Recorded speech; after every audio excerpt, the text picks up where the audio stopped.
आप देख रहे हैं सुदर्शन न्यूज।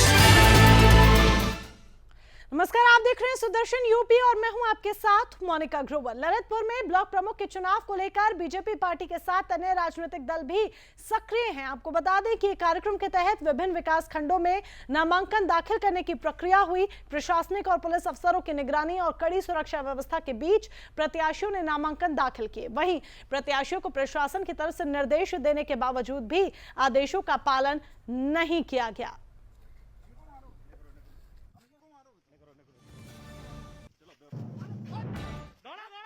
देखिए, हमारे जनपद में कुल 6 ब्लॉक हैं और 6 ब्लॉकों में हमने अपनी चाक चौबंद व्यवस्था करके निष्पक्ष चुनाव कराने के लिए और लोकतंत्र को पारदर्शी रखने के लिए पूरी व्यवस्था हमने कर रखी है। कहीं से कोई भी विघ्न बाधा नहीं है। सभी लोग अपना जो है निष्पक्ष और निर्भीक होकर अपनी कार्रवाई कर रहे हैं। सब पार्लियामेंट में यहाँ प्रत्याशी का पर्चा छीनने की कोशिश की गई, क्या करें? यहाँ पे जो अब थोड़ा बहुत तो तनातनी हो जाना नेचुरल सा है, लेकिन उसके बाद महोबा में सामुदायिक स्वास्थ्य केंद्र पर उस समय हड़कंप मच गया जब स्वास्थ्य केंद्र पर वैक्सीनेशन के दौरान मेन गेट का पिलर गिर गया, जिसमें वहां मौजूद एक 6 साल का मासूम बच्चा पिलर के नीचे दब गया। वहीं आनन फानन में घायल बच्चे को इलाज के लिए अस्पताल ले जाया गया, जहां उसकी मौत हो गई। इस घटना से गुस्साए ग्रामीणों ने शव को सड़क पर रखकर जाम लगा दिया। घटना की सूचना मिलते ही पुलिस मौके पर पहुंची और मृतक के परिजनों को सरकार की तरफ से हर संभव तरीके से मदद दिलाने का, आर्थिक मदद दिलाने का भरोसा दिलाया।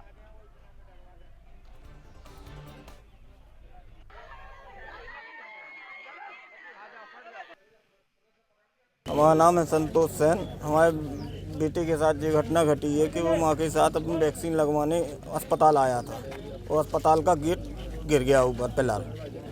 कितने साल का बच्चा? 6 साल का बच्चा। वो पिलर जो था वो बच्चा के ऊपर गिर गया करके बोल रहे हैं। तो मॉर्निंग रेन भी हुआ है, तो उसकी वजह से यह हुआ है। तो हम शासन की तरफ से जो भी हमारे कॉम्पनसेशन प्रोवाइड करेंगे वो हम प्रोवाइड कर रहे हैं। तो अभी नेचुरल डिजास्टर के उसमें 4 लाख रुपीज़ का कॉम्पनसेशन आता है, तो वो हम कर रहे हैं। सर, यहाँ पर सुन रहे हैं वैक्सीनेशन का कार्य चल रहा था, उस दौरान ही हादसा हुआ। हाँ, वैक्सीनेशन का चल रहा है पर उसका बाहर है कंपाउंड में। और इसमें हम ये भी देख रहे हैं कि ये जो क्वालिटी ऑफ मटेरियल जो यूज़ किया गया था कॉन्ट्रैक्टर की तरफ से कुछ सही तरह से काम हुआ कि नहीं। थाना आजनर क्षेत्र में प्राथमिक स्वास्थ्य केंद्र है, उसमें एक बच्चा अपनी माँ के साथ अस्पताल गया था। तो उसी दौरान वो बच्चा गेट के पास खेल रहा था, तो गेट का जो पिलर था उस बच्चे के ऊपर गिर गया, जिससे उसकी डेथ हो गई। इस मामले में पंचायतनामा पोस्टमार्टम कार्रवाई कराई जा रही है। इसी बात को लेकर के ग्रामीणों ने इकट्ठे होकर के जाम लगाने का भी प्रयास किया था। उत्तर प्रदेश में पत्रकारों पर झूठे मुकदमे दर्ज करने का सिलसिला नहीं रुक रहा है। ताजा मामला मुरादाबाद के बिलारी थाने में सामने आया। आपको बता दें कि डिजिटल मीडिया के पत्रकार पर बिलारी पुलिस ने फर्जी तरीके से मुकदमा दर्ज किया। साथ ही पुलिस ने पत्रकार को गिरफ्तार कर जेल भी भेज दिया है। वहीं इस मामले में पत्रकार मोर्चा से जुड़े पत्रकारों ने एसएसपी को ज्ञापन सौंपा। साथ ही पत्रकारों का कहना है कि मामले में पीड़ित पत्रकार को एक षड्यंत्र के तहत फंसाकर जेल भेजा गया है। इतना ही नहीं, पत्रकारों ने यह भी कहा कि मामले की निष्पक्ष तरीके से जांच पड़ताल होनी चाहिए, साथ ही दोषियों पर सख्त से सख्त कार्रवाई करनी चाहिए। अब इस पूरे मामले का सच क्या है, ये तो जांच पड़ताल के बाद ही पता चलेगा।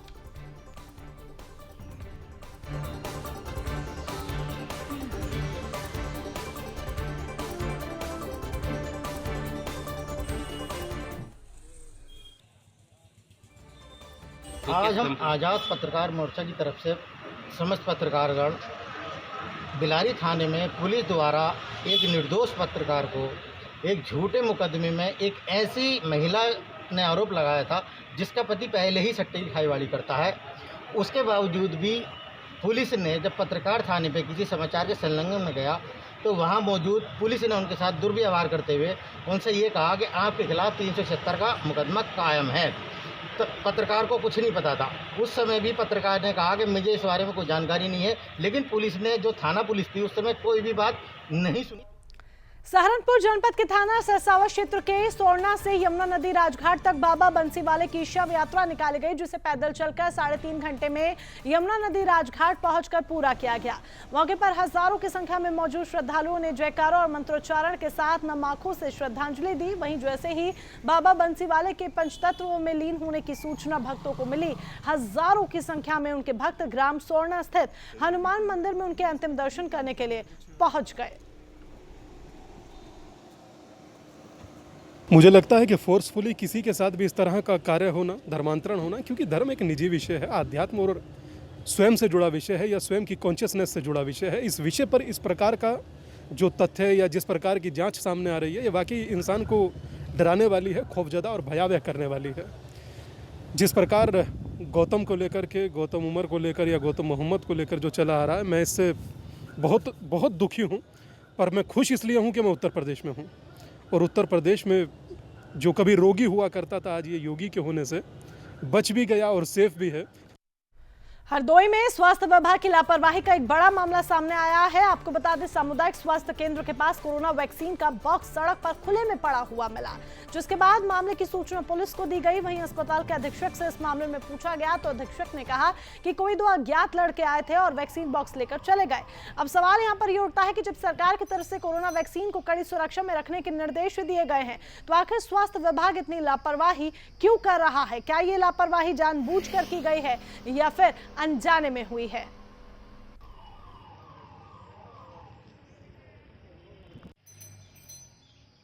मेरी जानकारी में सुबह हमारे 9 आगे बढ़ेंगे, जहां एक तरफ केंद्र में मोदी सरकार जनहित में ग्राम पंचायतों में विकास कराने के लिए करोड़ों रुपए खर्च कर रही है, तो वहीं दूसरी तरफ कुछ लोग सरकारी योजनाओं में सेंध लगा रहे हैं। आपको बता दें कि बरेली की तहसील बहेड़ी के विकास खंड में सरकारी धनराशि गबन करने का मामला सामने आया। दरअसल यहां ग्राम विकास अधिकारी ने एक सरकारी विद्यालय के पास नदी में सुरक्षा दीवार बनवाने के नाम पर 8 लाख से ज्यादा की सरकारी धनराशि का गबन किया, जिसके बाद मामले की गंभीरता को देखते हुए मामले की जांच डीपीआरओ अधिकारी को सौंप दी गई है। वहीं जांच के ग्राम विकास अधिकारी दोषी पाए गए। फिलहाल मामले में विभागीय स्तर से ग्राम विकास अधिकारी पर कार्रवाई की जाएगी।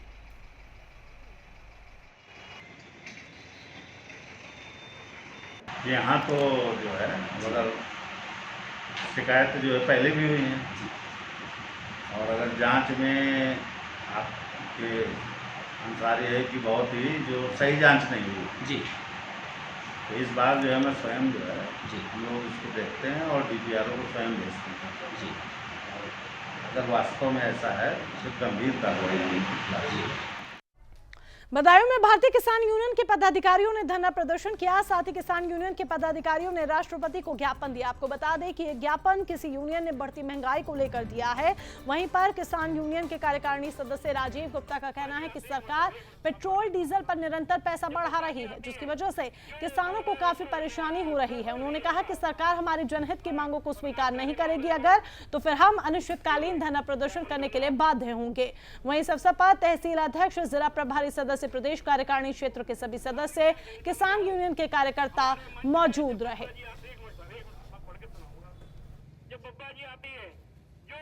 में 8 महीने होने जा रहे हैं, ये गूंगी और बहरी सरकार कुछ नहीं कर रही है, कुछ भी नहीं कर रही है। क्यों नहीं कर रही है हमारी समझ में नहीं आ रहा है।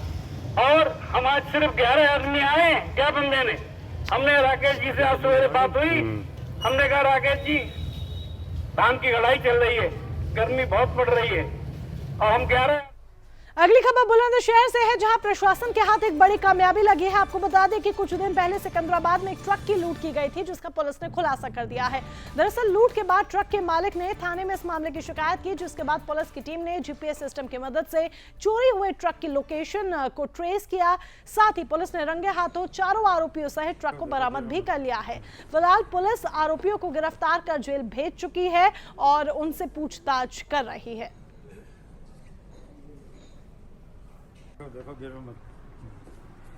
देखिए, दिनांक 6 तारीख को एक ट्रक गाजियाबाद से रवाना हुआ, जिसमें सरिया लदा हुआ था। उसे रबूपुरा पहुंचना था।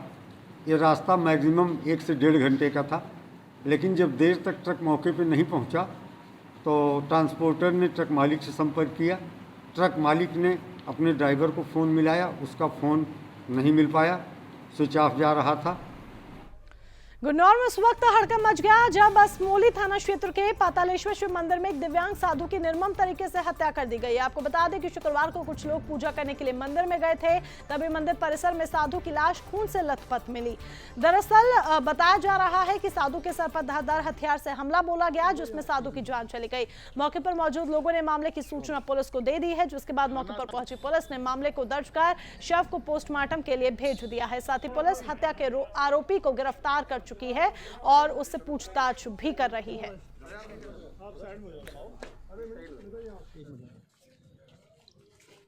थाना असमौली के अंतर्गत ग्राम गुमसानी में गांव के बाहर ही एक प्राचीन मंदिर स्थित है। आज ये सुबह ये जानकारी मिली कि यहां पर रहने वाले महंत श्री भरत गिरी जी का किसी व्यक्ति के द्वारा उनके सिर पर वार करके हत्या कर दी गई है। पुलिस के द्वारा मौके पर आकर सारे साक्ष्य संकलन किए गए। इसमें डॉग स्क्वाड फॉरेंसिक की टीम के द्वारा साक्ष्य संकलन किया गया तथा 2 घंटे के अंदर गांव के लोगों से पूछताछ के द्वारा और साक्ष्य संकलन के आधार पर एक व्यक्ति जिसका नाम मोनू वाल्मीकि है इसको गिरफ्तार। और इसी के साथ सुदर्शन यूपी में फिलहाल के लिए बस इतना ही। बाकी महत्वपूर्ण खबरों के लिए आप जुड़े रहें सुदर्शन न्यूज के साथ। जय हिंद।